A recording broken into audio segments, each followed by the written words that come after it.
Hello दोस्तों, मैं are के मीणा फिर एक इम्पोर्टेंट सेशन के साथ आप सभी का स्वागत करता हूं, अभिनंदन करता हूं और आशा और उम्मीद है कि सब अच्छे होंगे, मस्त होंगे और शानदार जानदार ज़बरदस्त तरीके से तैयारी में लगे रहे होंगे। तो साथियों, आज का अपना सेशन रहने वाला है जो आने वाली यूजीसी नेट की एग्ज़ाम है। वीडियो को स्किप नहीं करना है, वीडियो पूरा देखना है, क्योंकि जो आज की अपनी क्लास है, चाहे कोई सी भी एग्ज़ाम हो, यूजीसी नेट की एग्ज़ाम हो, फर्स्ट ग्रेड की हो, सेकेंड ग्रेड, थर्ड ग्रेड, कोई सी भी एग्ज़ाम हो साथियों जिसमें हिंदी साहित्य से संबंधित क्वेश्चन आते हैं, डेली अपनी क्लासेस चलेगी। आदिकाल, भक्तिकाल, रीतिकाल, सारा जो इतिहास है उसके ऊपर हम चर्चा करेंगे। तो साथियों, मैं आपको क्लास प्रारंभ करने से पहले एक पंक्ति बोलना चाहूँगा कि लहरों से डरकर नौका कभी पार नहीं होती, कोशिश करने वालों की कभी हार नहीं होती, कोशिश करने वालों की कभी हार नहीं होती। चींटी चढ़ती है पहाड़ पर, सौ बार फिसलती है, फिर चढ़ती है, फिर फिसलती है। लहरों से डरकर नौका कभी पार नहीं होती, कोशिश करने वालों की कभी हार नहीं होती। अगर दोस्तों अब की बार आपका सिलेक्शन नहीं हुआ है तो आपको टेंशन नहीं लेना है। इसमें वैकेंसी में नहीं हुआ है तो कोई दिक्कत नहीं है। अभी जो वैकेंसी आएगी फर्स्ट ग्रेड, सेकंड ग्रेड की आ चुकी है वैसे तो संस्कृत डिपार्टमेंट में, लेकिन जल्द ही नोटिफिकेशन जारी होगा। तो अब देखते हैं अपना जो प्रकरण है हिंदी साहित्य का। हम पढ़ेंगे आज आदिकाल के बारे में। हिंदी साहित्य का इतिहास कितने भागों में बटा हुआ है? 4 भागों में। आदिकाल, भक्तिकाल, रीतिकाल। कितने भागों में बटा हुआ है दोस्तों? 4 भागों में बटा हुआ है, आदिकाल, भक्तिकाल, रीतिकाल। अब हम देखते हैं आदिकाल। आदिकाल का समय क्या माना जाता है? 1050 विक्रम संवत से लेके 1375 विक्रम संवत तक माना जाता है। अब हम आदिकाल देखते हैं। कुछ इम्पोर्टेंट प्रकरण हैं सेशन आज का जो मैं बताने वाला हूँ आपको। क्लास में याद कराने की पूरी पूरी कोशिश करूँगा, बस आपको वीडियो को स्किप नहीं करना है। जो आने वाला क्वेश्चन है आपके एग्जाम के लिए बहुत ही कारगर साबित होने वाला है सेशन। तो दोस्तों, इतिहास शब्द की उत्पत्ति किससे मानी जाती है देख लेते हैं। सबसे पहले इतिहास शब्द की उत्पत्ति इति प्लस है प्लस अस से मानी जाती है। ये इंपॉर्टेंट है, एग्जाम में क्वेश्चन आ सकता है आपके, इतिहास शब्द की उत्पत्ति किससे मानी जाती है। और फिर आती है परिभाषाएं, जैसे कई आते हैं रचनाकार, कहानीकार आते हैं, कवि आते हैं और उनकी रचनाओं से संबंधित क्वेश्चन पूछ लिए जाते हैं आपको एग्जाम में। तो उनका भी आपको विशेष रूप से ध्यान रखना है। जो मैं लेके आया हूँ प्रकरण आज का बहुत ही शानदार सेशन चलेगा। प्रो कार्लाई के अनुसार, तो इसको कैसे याद करोगे? काला व्यक्ति क्या बताता है? दृष्टांत के, काला व्यक्ति के दर्शन हुए और वो क्या बता रहा था? दृष्टांत बता रहा था। क्या हुए? दर्शन हुए, दृष्टांत बता रहा था। इसे याद कर लेना आप। आगे देखते हैं। नेक्स्ट दोस्तों, जर्मन दार्शनिक कांत के अनुसार, आपको पता है कि पहले आती थी दंत क्रांति। तो दंत क्रांति कौन कर रहा था? विकास कर रहा था। कौन कर रहा था? विकास कर रहा था। दंत क्रांति कौन कर रहा था साथियों? विकास कर रहा था। ऐसे याद कर लेना आप, समझ गए ना? चलो जी आगे देखते हैं। हिगल, तो गली में कौन खड़ा था? इसे याद कर लेना। हिगल के अनुसार परिभाषा आ जाए एग्जाम में। तो हिगल गली में क्या कर रहा था? तो घटना देख रहा था। क्या देख रहा था? घटना देख रहा था। इसे याद कर सकते हो आप इसको। नेक्स्ट है, इतिहास शब्द का शाब्दिक अर्थ होता है, क्या होता है? ऐसा ही था। एग्जाम में क्वेश्चन आ सकता है, इतिहास शब्द का शाब्दिक अर्थ क्या होता है? ऐसा ही था। ये इसका सही आंसर माना जाएगा। इतिहास का संबंध अतीत से होता है। चलो जी आगे देखते हैं। इतिहास के प्रथम व्याख्याता कौन माने जाते हैं? तो ये याद रखना, हेरोडोटस व्याख्याता कौन माने जाते हैं? तो दोस्तों, आपको पता है व्याख्याता का नाम कैसे याद करोगे? तो व्याख्याता का नाम क्या था? हेरोडोटस। व्याख्याता का क्या गुम गया? हीरा गुम गया। क्या गुम गया? हीरा गुम गया, तो वो हेर रहा था, हेरोडोटस। इतिहास को खोज, गवेषणा या अनुसंधान के अर्थ में ग्रहण करते हुए उसके 4 लक्षण स्वीकार किए जाते हैं। चलो जी आगे देखते हैं।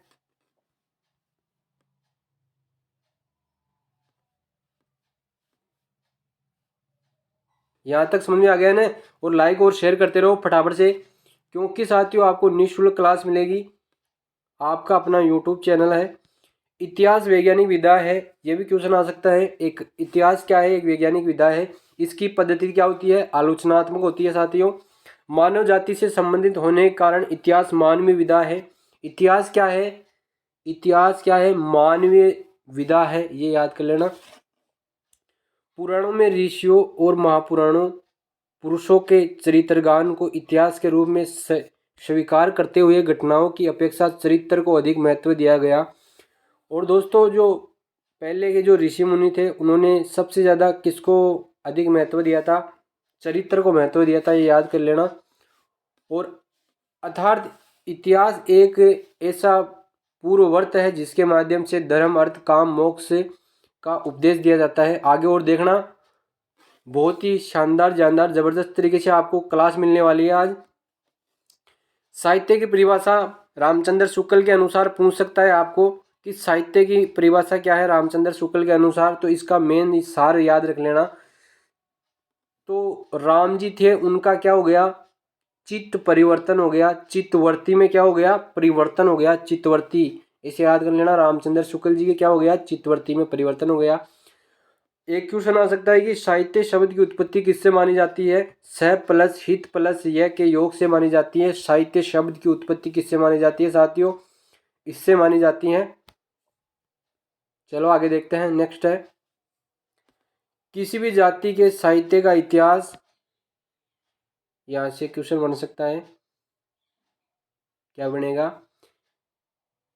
कि जिन्होंने अपने अंग्रेजी साहित्य के इतिहास में प्रतिपादित किया है कि साहित्य की विभिन्न प्रवृत्तियों के मूल में मुख्यतः 3 प्रकार के तत्व सक्रिय रहते हैं।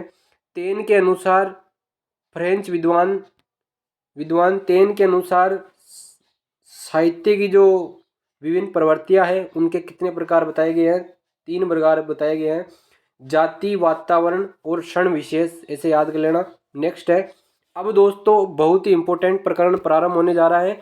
एक बार फटाफट से सभी शेयर कर देंगे, चैनल को लाइक कर देंगे, जिससे आपको साथियों न्यू नोटिफिकेशन मिलता रहेगा। हिंदी साहित्य का इतिहास आने वाली यूजीसी नेट की एग्जाम हो, फर्स्ट ग्रेड की हो, सेकंड ग्रेड की हो, सभी परीक्षाओं के लिए कारगर साबित होने वाला है साथियों। कि तेरे गिरने में तेरी हार नहीं, तू इंसान है अवतार नहीं, गिर उठ दौड़ चल आगे, क्योंकि जीवन संक्षिप्त है दोस्तों, इसका कोई सार नहीं। जीवन संक्षिप्त है, इसका कोई सार नहीं। अब आपका आदिकाल प्रारंभ होता है जबरदस्त तरीके से। हिंदी साहित्य के इतिहास की परंपरा, लेखन की परंपरा उदय 19वीं शताब्दी से शुरू हुआ माना जाता है। तो जो हिंदी साहित्य का जो इतिहास है उसका प्रारंभ कब से माना जाता है? 19वीं शताब्दी से माना जाता है साथियों। एग्जाम में क्वेश्चन आ सकता है, कब से माना जाता है? 19वीं शताब्दी से माना जाता है। परंतु इससे पूर्व भी कुछ रचनाएं ऐसी प्राप्त होती है जिनमें हिंदी साहित्य इतिहास के कुछ लक्षण देखे जा सकते हैं। कुछ रचनाएं ऐसी प्राप्त होती है जिनके माध्यम से हिंदी साहित्य के इतिहास का कुछ लक्षण देखने को मिलता है। तो वो रचनाएं कौन कौन सी है? अब इन रचनाओं को कैसे याद करोगे? रचना का नाम, रचनाकार का नाम, 84 वैष्णव की वार्ता और 252 वैष्णव की वार्ता। एक तो है 84 है, एक 252 है। तो दोस्तों जो 84 वैष्णव की वार्ता है और 252 वैष्णव की वार्ता है, इसको आप याद रखना। इन दोनों के सन कितने हैं? 1625 1625। कितने हैं? 1625 1625, ऐसे याद कर लेना। 1625 1625 विक्रम संवत है। और 84 और 52, अब देखो इनमें 84 वैष्णव की वार्ता और 252। 84, इसको कैसे याद करोगे? 84 के चक्कर में एक वैष्णव था, 84 के चक्कर में और 52 के चक्कर में कौन फंस गया? गोकुल फंस गया दोस्तों, ऐसे याद कर लेना। 84 के चक्कर में और 252 के चक्कर में कौन फंस गया? गोकुल फंस गया, ऐसे याद कर लेना इसको। नेक्स्ट है, भक्तमाल की रचना किससे मानी जाती है? नावादास से मानी जाती है। तो जो एक भक्त था, क्या नाम था उसका? भक्त था, वो क्या कर रहा था? नभ के ऊपर बैठ के क्या कर रहा था? भक्ति कर रहा था। 1642 विक्रम संवत मानी जाती है। वल्लभ दिग्विजय है, इसकी रचना मानी जाती है यदुनाथ। क्या मानी जाती है दोस्तों? यदुनाथ। तो वल्लभ देखो, बल्लभ जल रहा था, क्या जल रहा था? एक बल्लभ जल रहा था, उसके नीचे कौन बैठा था? एक नाथ बैठा था। कौन बैठा था? नाथ बैठा था, ऐसे याद कर लेना। कविमाला की रचयिता है हरि राय। कौन माने जाते हैं? हरि राय तुलसी। कालिदास हजारा के रचनाकार माने जाते हैं कालिदास त्रिवेदी। रचना का समय माना जाता है 1775 विक्रम संवत माना जाता है। आगे देखते हैं। अब दोस्तों जो हिंदी साहित्य के इतिहास के प्रमुख ग्रंथ है और उनके जो लेखक है उनको हम याद करेंगे शानदार जानदार ज़बरदस्त तरीके से। एक बारी फटाफट से सभी लाइक और शेयर करते रहेंगे जिन्होंने अभी तक नहीं किया है, क्योंकि जो मेरे विद्वान साथी है कई तो 1 मिनट में वीडियो को स्किप करके चले जाते हैं, लेकिन साथियों आपको स्किप नहीं करना है, क्लास पूरी अटेंड करनी है। बहुत ही इंपॉर्टेंट प्रकरण है आज का, जो पूरे भारत के इतिहास में आपको शायद ये निःशुल्क क्लास नहीं मिली होगी। हिंदी साहित्य के इतिहास के प्रमुख ग्रंथ माने जाते हैं और लेखक माने जाते हैं। तो दोस्तों हिंदी साहित्य के इतिहास के जो प्रमुख लेखक है किसके आदिकाल के, एक तो है गारशा। तो गारसा किसके ऊपर बैठा था? एक घास के ऊपर बैठा था। किसके ऊपर बैठा था? घास के ऊपर। कौन बैठा था? गारसा। फर्स्ट और सेकंड दो संस्करण है इनके, एक तो फर्स्ट है और एक सेकंड है, गारसा और तासी। कृति का नाम क्या है? इस्तवारदेला लिटरेतुर एंदुए हिंदुस्तानी। क्या है दोस्तों? तो दोस्तों जो घास था उसके ऊपर कौन बैठा था? गारसा जी बैठे थे। गैसे गारसा जी किसके ऊपर बैठे थे? घास के ऊपर। और क्या कर रहे थे? रचना कर रहे थे किसकी? हिंदुस्तान की। इत्तस्यवारदेला एंदुरिये हिंदुस्तानी रचना कर दी। रचना काल कब हुआ? 1839 और 1847 में इनका दूसरा संस्करण आया था। विशेषता क्या थी? फ्रेंच भाषा में लिखा गया। हिंदी साहित्य के इतिहास का प्रथम ग्रंथ माना जाता है। क्या माना जाता है? हिंदी साहित्य इतिहास का प्रथम ग्रंथ माना जाता है इत्तस्यवारदेला लिटरेतुरी ए हिंदुस्तानी। नेक्स्ट है शिव सिंह सेंगर, शिव सिंह सरोज। इनकी कृति का नाम क्या है? सी से शिव सिंह और सी से शिव सिंह सरोज। ये याद हो जाएगी आपको आसान तरीके से। रचना काल कब हुआ? 1883 में हुआ। इसका रचना काल कब हुआ? 1883 में हुआ। विशेषता क्या है? लगभग 1000 कवियों का जीवन वृत्त एवं रचनाएं हैं। किसके अंदर है? शिव सिंह सरोज के अंदर है। आगे देखते हैं। जॉर्ज ग्रियर्सन, कृति का नाम जॉर्ज ग्रियर्सन। तो इससे ग्रियर्सन से याद आ रहा है सन यानी पुत्र होता है। तो जो आपका सन था गिर गया, किसके ऊपर गिर गया? हिंदुस्तान के ऊपर। किसके ऊपर गिर पड़ा? लिटरेचर एक हिंदुस्तान के ऊपर गिर पड़ा।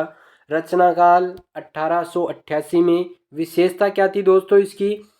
तो कवियों का काल क्रमानुसार वर्गीकरण, काल विभाजन का प्रयास किया, पूर्व रचनाओं को आधार स्रोत बनाया। किसने? जॉर्ज ग्रियर्सन ने। नेक्स्ट देखते हैं। लेखक मिश्र बंधु कौन माने जाते हैं? नेक्स्ट लेखक है मिश्र बंधु विनोद। इसके बारे में देख लेते हैं साथियों। कृति का नाम है। तो मिश्री क्या भाव खरीदी थी? 5000 के भाव खरीदी थी। ये याद कर लेना। 5000 मतलब 5000 कवि है इसके अंदर। और ये जो मिश्र बंधु जी के द्वारा ये ग्रंथ किस लिए लिखा गया था? उनके मनोरंजन के लिए ग्रंथ लिखा गया था। और दोस्तों इसके अंदर लिखने वाले 3 माने जाते हैं। सुख श्याम गणेश माने जाते हैं। कृति का नाम मिश्र बंधु विनोद। रचना काल 1913। 3 भाग कब प्रकाशित हुए? 1913 में प्रकाशित हुए। चौथा भाग कब प्रकाशित हुआ? 1934 में।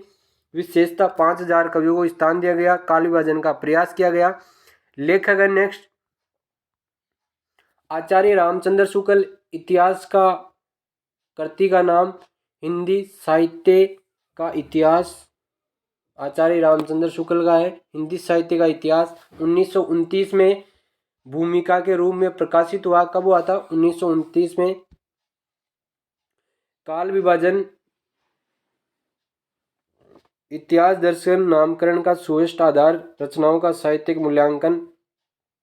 रामचंद्र शुक्ल दोस्तों हिंदी साहित्य जो प्रथम बार 1929 में एक भूमिका के रूप में लिखा था।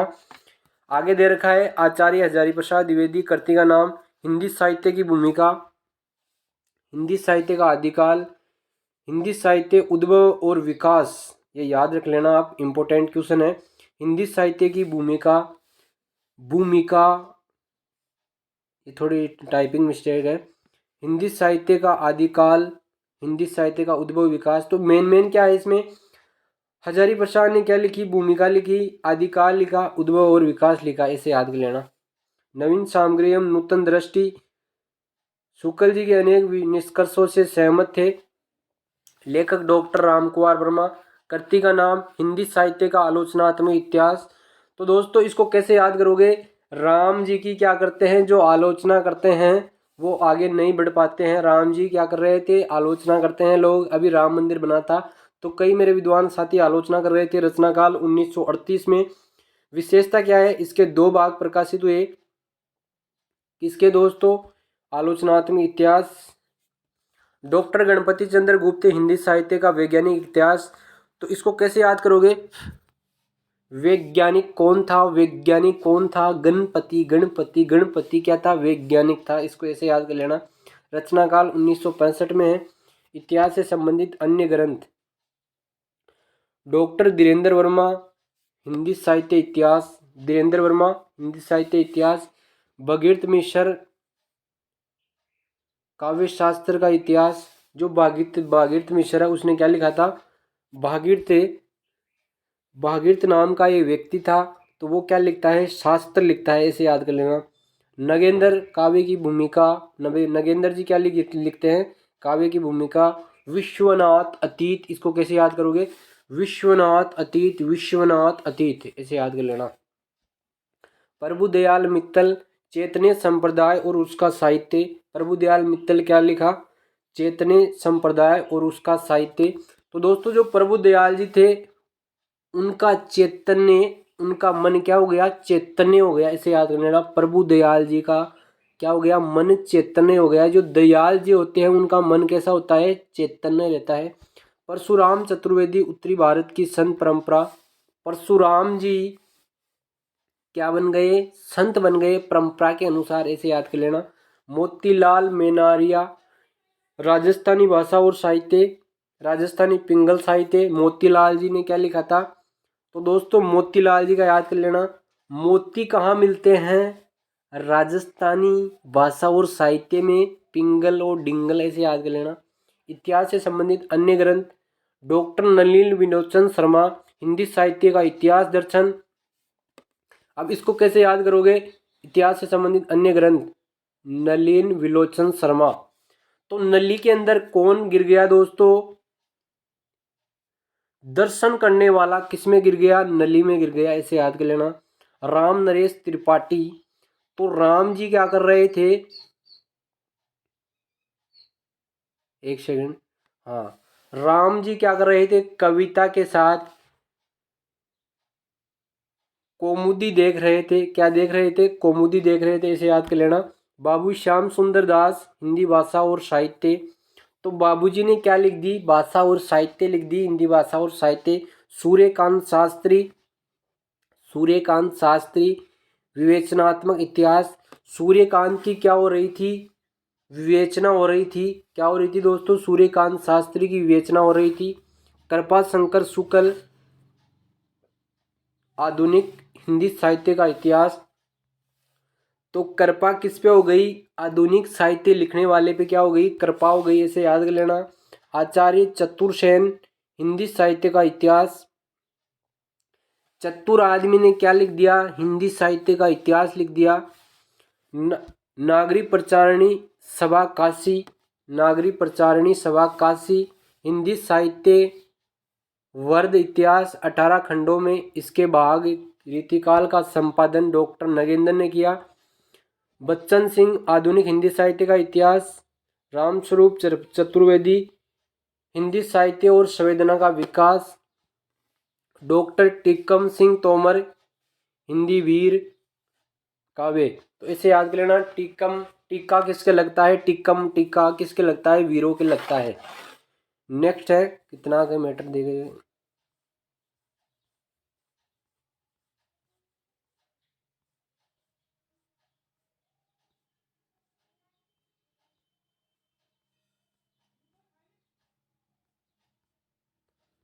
बहुत शानदार सेशन मिलेगा आपको साथियों।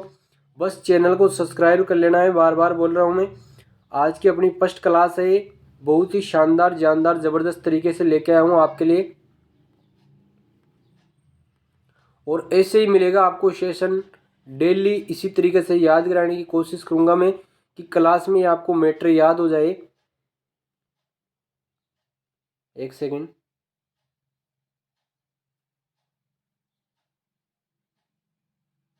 कहाँ तक हो गया था अपना, यहाँ तक हो गया ना। चलो जी आगे देखते हैं।